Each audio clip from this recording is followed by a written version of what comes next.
আজ বারাসাত লোকসভা কেন্দ্রে একবারে প্রচুর ঝড় পানি হওয়ার কারণে কিন্তু একেবারে যে আইএসএফের ব্যানার লাগানো হয়েছিল সেই ব্যানার কিন্তু একেবারে আপনারা ইতিমধ্যে দেখতেই পাচ্ছেন যে ঝড়ে কিন্তু সব পড়ে গেছিলো। সেই ব্যানার কিন্তু একেবারে তুলে দিচ্ছে আইএসএফ সমর্থকরা, আপনারা কিন্তু দেখতেই পাচ্ছেন ইতিমধ্যে। শুরু।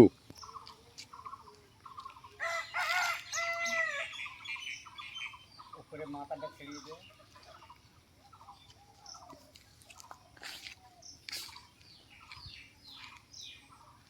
এই সে বাঁটা কেলেঙ্কারি আছে। কি বাঁটা কেলেঙ্কারি? এই নাকি বাল তো চাপটে সব বেরিয়ে গেছে। আমরা কেন্দ্রে আমি তো ফোন করিলাম একটুখানি আগে, আমাদের ওই বিআইরা তো ভিডিও আবার তো ওই কথা কাল